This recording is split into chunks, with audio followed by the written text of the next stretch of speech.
अरे आप जब विधायक बनी है ना मैडम, तब से आप में ये तेवर है। जब हम विधायक नहीं बने थे ना, उससे पहले से हम विस्थापितों की आवाज बनते आए हैं। जिस उद्देश्य से बैठे हुए थे, सारे आंदोलन खत्म हो गए, किसी को फर्क नहीं पड़ रहा है, सब लोग राजनीति कर रहे हैं। दूसरी बात है कि जो जात पात और बाहरी विषय के नाम पर राजनीतिक मतलब सामाजिक तत्वों के द्वारा किया जा रहा है, उसको भी किसी भी कीमत पर चलने नहीं देंगे। झारखंड में जब कोई प्लांट लगता है और रोजगार के साधन आते हैं तो सबसे पहले विस्थापित झारखंडी होते हैं, उनकी जमीन चली जाती है और फिर नौकरी की खातिर लंबा आंदोलन करते हैं। और इस दौरान पुलिस प्रशासन की गोली और लाठी भी झारखंडी ही खाते हैं। अगर देखें तो चाहे बोकारो का मामला हो या फिर धनबाद में कोयला खदान, या फिर बोकारो के अलावा धनबाद और रामगढ़ हजारीबाग में विस्थापित किस तरह से आंदोलन करने को मजबूर होते हैं, इसकी एक और तस्वीर बोकारो स्टील लिमिटेड से गुरुवार को सामने आई, जहां विस्थापितों पर लाठी चली और जान भी विस्थापित प्रेम महतो की चली गई। इसके बाद जमकर आक्रोशित तमाम लोग हुए। स्थानीय विधायक वहां पहुंचे, लेकिन इसकी पूरी कहानी आज इस रिपोर्ट में हम बताएंगे कि आखिर विस्थापित कैसे बदहाल है और कैसे विस्थापितों के नाम पर राजनीति चमकाई जाती है और आखिर कब विस्थापितों को तमाम जो मांग है वो पूरी होगी। तो चलिए पहले बात करते हैं कि बोकारो स्टील के सामने बवाल कैसे हुआ और कैसे एक युवक की जान गई। कड़ी दर कड़ी तमाम पहलुओं को जोड़ेंगे और समझाने की कोशिश करेंगे कि आखिर कैसे करीब 3 दिनों तक पूरी तरह से बोकारो हिंसा की आग में झुलसता चला गया और कैसे एक युवक की जान गई। तो सबसे पहले बात करें तो अप्रेंटिस संघ के तमाम जो कर्मी थे वो आंदोलन कर रहे थे कि उन्हें रोजगार दिया जाए, प्रशिक्षण उनका करा लिया जाए और उसके बाद नियुक्ति पत्र दे दिया जाए। बताया जाता है कि बोकारो के स्टील के प्रशासनिक गेट के सामने अनिश्चितकालीन इनका धरना चल रहा था। इस दौरान इनके धरने को किसी ने समर्थन नहीं किया। हालांकि बीच बीच में बात सामने आई कि स्थानीय विधायक जो श्वेता सिंह है और जयराम महतो कभी वार्ता करने पहुंचते थे, लेकिन वार्ता कभी सफल नहीं हुई। इस दौरान गुरुवार की शाम 4 बजे का समय था जब वार्ता फिर तमाम अप्रेंटिस संघ के लोग प्रशासनिक अधिकारियों से करना चाह रहे थे। नारेबाजी चल रही थी, लेकिन इस बीच बात इतना बढ़ गई कि प्रशासनिक अधिकारियों के इशारे पर सुरक्षा कर्मी जो थे उन्होंने लाठी चला दिया और भगदड़ जैसा माहौल बोकारो स्टील के प्रशासनिक गेट के सामने मचा। पुलिस की लाठी से एक युवक की जान चली गई और इसके बाद लोग आक्रोशित हो गए और बवाल बढ़ता चला गया। पूरे मामले की जानकारी स्थानीय विधायक श्वेता सिंह को मिली तो श्वेता सिंह भी मौके पर पहुंचे और वार्ता करने की कोशिश की, लेकिन इनके सामने भी फिर बवाल बढ़ा और दोबारा से सीआईएसएफ के जवानों ने लाठी चला दिया। पूरे लाठी चार्ज में दर्जनों लोग घायल हुए और फिर उन्हें अस्पताल भेजा गया, जहां एक की मौत प्रेम महतो की हो गई। घटना की जानकारी जब मिली कि एक कुर्मी युवक की, एक महतो युवक की जान गई है और विस्थापितों के साथ अन्याय हो रहा है, तो डुमरी विधायक जयराम महतो कैसे चुप रहते, क्योंकि शुरू से विस्थापितों की आवाज उठाते हैं, झारखंडियत की बात करते हैं। तो जयराम महतो भी वहां पर पहुंच गए और इस दौरान पहले से जो विधायक बोकारो की श्वेता सिंह मौजूद थे उनके समर्थक आक्रोशित थे और उन्होंने जयराम महतो पर हमला कर दिया। नोक झोंक हो गई, जमकर बवाल मचा और इस दौरान जयराम महतो की गाड़ी पर भी निशाना साधा गया। उनके नंबर प्लेट और उनके विधायकी का बोर्ड जो लगा हुआ था उसे उखाड़कर फेंक दिया। बात बढ़ता देख जयराम महतो वहां से चले गए। जयराम महतो भी चाहते थे कि विस्थापितों की आवाज बुलंद हो, न कि आपस में भिड़े। किसी तरह से जो नुकसान हुआ है उसका भरपाई हो और तमाम अप्रेंटिस संघ के लोगों को रोजगार मिले। इसके बाद जयराम महतो बोकारो के डीसी ऑफिस पहुंचे, जहां प्रशासनिक अधिकारियों के साथ बीएसएल की वार्ता चल रही थी, लेकिन यहां पर भी श्वेता सिंह ने देखते ही उनके साथ नोकझोंक शुरू हुई। श्वेता सिंह और जयराम महतो के बीच जमकर बवाल हुआ। इसके बाद जयराम महतो को शांत लोगों ने कराया, श्वेता सिंह को भी हटाया। वार्ता हुई, लेकिन वार्ता सफल नहीं हुई। इसके बाद जयराम महतो चले गए और एक वीडियो सामने आया कि कैसे उन्होंने कहा कि यहाँ पर लड़ाई लड़ने नहीं आए हैं, विस्थापितों की आवाज उठाने आए हैं और उन्हें न्याय दिलाने का काम करेंगे। पहले आप वह बयान सुन लीजिए। जी का नाम ले रहे, मैं उस पर भी कहूंगा और मैं श्वेता मैडम को एक पत्र भी लिखूंगा। मैं कानूनी कार्रवाई के लिए तो एसपी महोदय को लिखूंगा ही, उनके समर्थकों पर, लेकिन श्वेता मैडम को भी लिखूंगा कि श्वेता मैडम अगर ढूलू महतो कल पहुंच जाए माननीय सांसद, तो क्या आपके समर्थक उनका बोर्ड उखाड़ेंगे? बोकारो के पूर्व विधायक अगर बिरंची नारायण जी अगर वहां पहुंच जाएं, तो क्या आपके समर्थक उनका बोर्ड उखाड़ेंगे?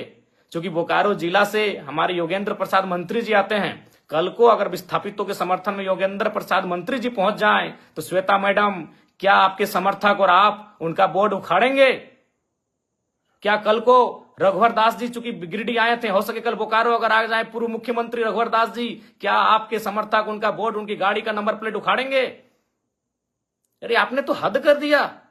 और आप क्या बयान दे रही है इंटरव्यू में कि कुछ दिनों पहले, अरे आप जब विधायक बनी है ना मैडम, तब से आप में ये तेवर है। जब हम विधायक नहीं बने थे ना, उससे पहले से हम विस्थापितों की आवाज बनते आए हैं और विस्थापितों के धरने में, आंदोलन में सहभागिता देते आए हैं।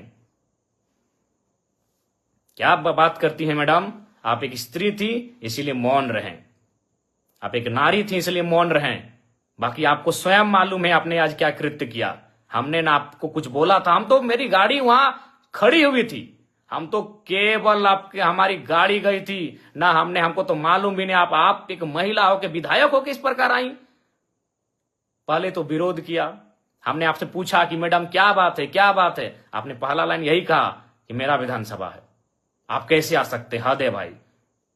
कल को मैं पूछ रहा हूं, बोकारो के ही मंत्री योगेंद्र प्रसाद, अगर कल को योगेंद्र प्रसाद आ गए उस धरने में, उस बंदी में, या फिर बीजीएच अगर पीड़ित परिजनों से मिलने के लिए, या फिर उस गेट में जहां विस्थापित धरने पर बैठे हैं, तो क्या विधायक मैडम आप योगेंद्र प्रसाद जी का विरोध कर पाएंगे? या कल को ढूलू महतो चूंकि सांसद हैं, अगर ढूलू महतो जी पहुंच गए, क्या आपके समर्थकों में, आप में वो कुव्वत है कि आप उनका नंबर प्लेट उखाड़ देंगे? बड़ा दुर्भाग्य लगा मैडम, बड़ा दुर्भाग्य। आप क्या बयान दे रही हैं कि कोई माहौल खराब करे? तो मैं देखता हूं अगर कल को ढूलू महतो जी जाते हैं, बिरंची नारायण जी जाते हैं, तब आप क्या बोलते हैं। देखिए, मैं आपको स्पष्ट कहना चाहूंगा, सबको नहीं पच रहा है कि जयराम महतो किसी आंदोलन में आए, क्योंकि अगर वो आएगा तो सट्टी की बात होगा।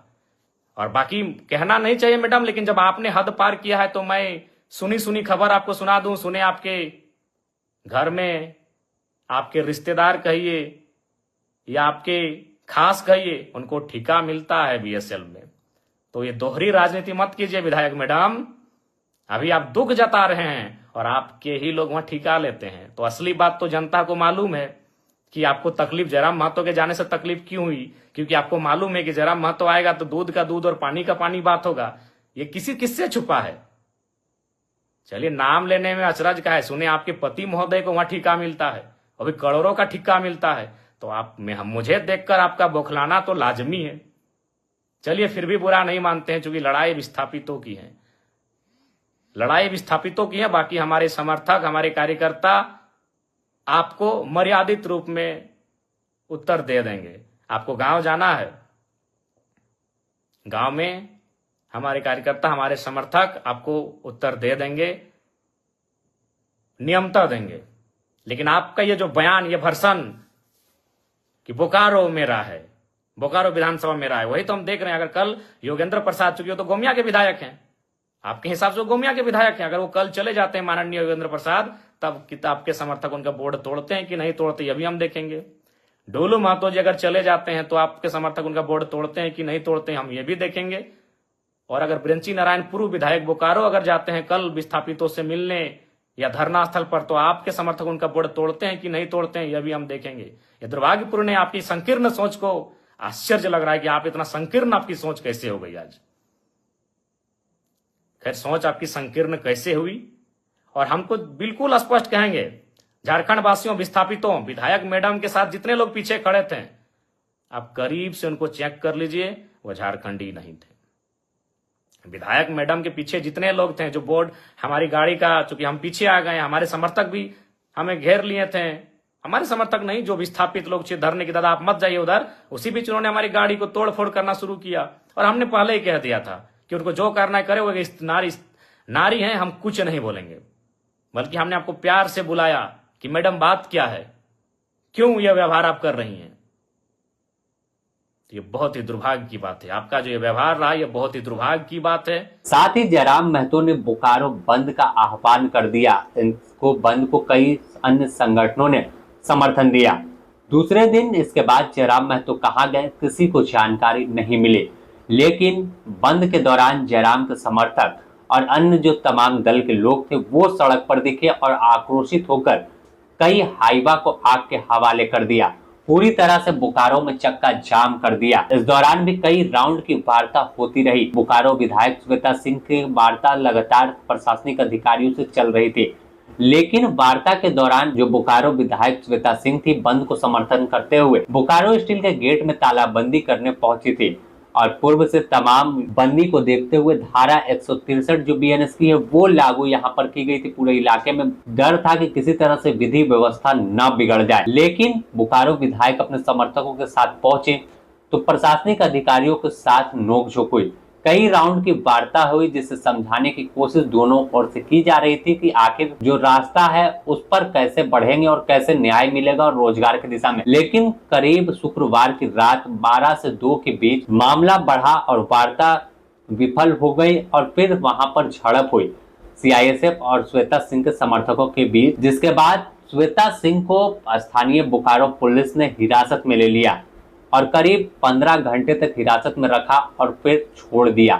जब बोकारो विधायक श्वेता सिंह पुलिस कस्टडी से बाहर आए तो आग बबूला हो गई कि आखिर एक माननीय को, एक विधायक को कैसे हिरासत में लिया गया।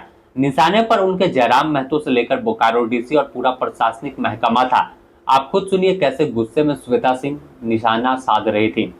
देखिए भैया थोड़ा अब बोल के हम निकले थे डीसी ऑफिस से कि जो भी होगा हमको एक बार बात कीजिएगा। आप हमको कैसे उठा लिए? जो लोग शहर में उत्पात मचा रहा था उसको आप लोग उठाए नहीं। उसको तो आप लोग गवाह है ना। कौन बताइए तो जो उत्पात कर रहा था कौन भीतर गया? हम क्या कर रहे थे? हम तो बीच का गेट बंद कर रहे थे। आप हमको किस लिए उठाए? हम क्या कर रहे थे?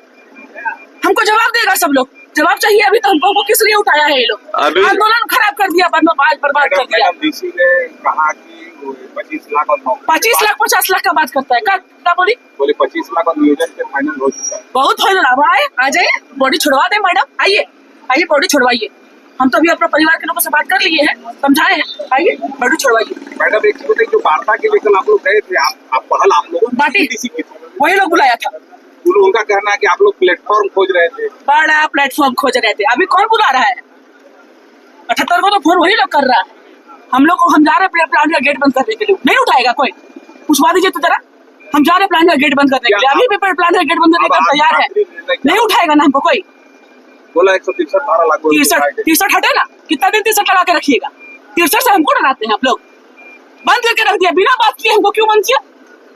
आप हमसे बात क्यों नहीं किए? बिना बात किए आप हमको क्यों बंद किए?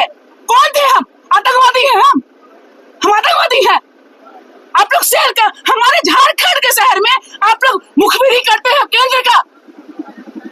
उखाड़ के सबको फेंक देंगे। एक चीज बताइए, परिजनों से आप मिले, परिजनों को क्या बात? सब रो रहा है, बिलख रहा है भाई मेरा। सब रो रहा है, हम भी रो रहे हैं। हम कष्ट से बोल रहे हैं ये सब बात। हमको शौक नहीं है सब करने का। बच्चा मर गया है, किसी को फर्क नहीं पड़ रहा है। सब लोग राजनीति कर रहे हैं। सब नेता लोग आता है बाहर से, विधायक लोग। क्यों आया? कौन विधायक को हम बुलाए थे? आप आते हैं फोटो खिंचाने की, नेतागिरी करने के लिए।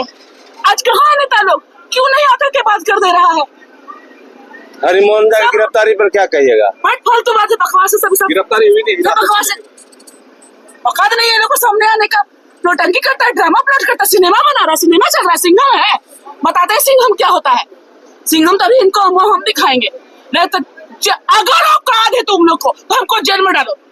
जानो, हम अकेले नहीं जाएंगे, सारा विस्थापित जल जाएगा। और सबको डालना, अकेले हमको मत डालना। अकेले हमको तो डालना मत जेल, सबको जेल डाल दो। सब हम लोग विस्थापित जल जाएंगे। बैठक में जा रहे हैं। हाँ, अगला रणनीति क्या होगा बताते हैं आगे, देखते हैं क्या बोलता है लोग। तो साफ तौर पर अपने आप में यह सवाल था कि एक विधायक पर एफआईआर कर सकते थे कि विधि व्यवस्था बिगाड़ सकती है, लेकिन हिरासत में कैसे ले लिया यह तो जांच का विषय है और इस पर सवाल श्वेता सिंह भी पूछ रही हैं। इस बीच भी वार्ता फिर होने डीसी ऑफिस तमाम अधिकारी पहुंचे, लेकिन वार्ता विफल हुई। आखिर में ढुल्लू महतो जो धनबाद के सांसद हैं वो पहुंचे और जिसके बाद बीएसएल के तमाम अधिकारियों के साथ वार्ता फिर से शुरू हुई। जिसके बाद मुआवजे की राशि पीड़ित परिवार को सांसद के मौजूदगी में दिवाया गया। लेकिन इस दौरान ढुल्लू महतो भी काफी आक्रामक दिखे और कहा कि विस्थापितों की मांग हर हाल में जायज है और उन्हें मानना चाहिए था, और जो लोगों ने लाठी चलाया उन पर हत्या का मुकदमा हो और उनकी गिरफ्तारी हुई। आप खुद सुनिए कैसे ढुल्लू महतो आक्रामक रूप में दिख रहे थे। उनकी जान बूझ करके इतनी बड़ी घटना घटी है। बीएसएफ द्वारा लगातार आश्वासन पर आश्वासन देते गए और इन लोगों को अप्रेंटिस करवाकर 15 साल से लगभग घर में बिठा कर रखा हुआ है। सारे पढ़े लिखे लोग हैं, सारे इंजीनियर बीटेक सारे किए हुए बच्चे हैं और उनको आज आंदोलन पर उतरना पड़ा। और आंदोलन के दौरान ही बीएसएफ प्रबंधन के साजिश के तहत सीएसएफ के द्वारा हत्या की गई। उसकी हर हाल में हत्या का मुकदमा होना चाहिए, वो जेल जाना चाहिए। दूसरी बात, इस परिवार को हमने हम लोग आपस में विचार विमर्श करके उपायुक्त कार्यालय में 50 लाख रुपया का मुआवजा और इनको अभी अस्थायी नौकरी जिसमें 25 से 30 हज़ार सैलरी होगा और उसको फिर अस्थायी के लिए यहाँ से प्रपोजल भेजा जाएगा। और जब उसको हम लोग अस्थायी करेंगे, अप्रेंटिस के जितने जो बच्चे हैं उनको भी प्रत्येक मंथ 50-50 बच्चे को दिया जाएगा। उसके बाद इन लोगों को भी जैसे परफॉर्म है तो यहाँ से प्रपोजल भेजा जाएगा, उसको हम लोग फिर दिल्ली में बात करके इसको समाधान किया जाएगा। इनके शहीद जो हुआ है बच्चा प्रेम कुमार, उनका प्रतिमा लगाने के लिए लगभग 20 डिसमिल जमीन का घोषणा किया बीएसएफ द्वारा। उसके बाद हमारे सांसद बनने के बाद लगातार मैं इस प्रयास में हूँ कि इस क्षेत्र के तमाम गरीब लोगों की सुधार हो।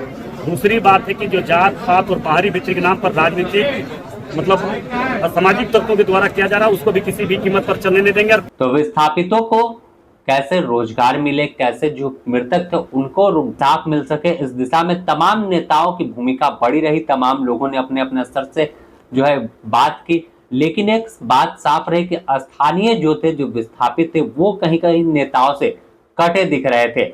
वजह कई हो सकती है कि वह चाह रहे थे कि वह जिस दिशा में आगे बढ़ रहे, जो मांग है उसमें किसी तरह से राजनीति को करने का मौका ना मिले और उनका आंदोलन राजनीति की भेंट न चढ़ जाए।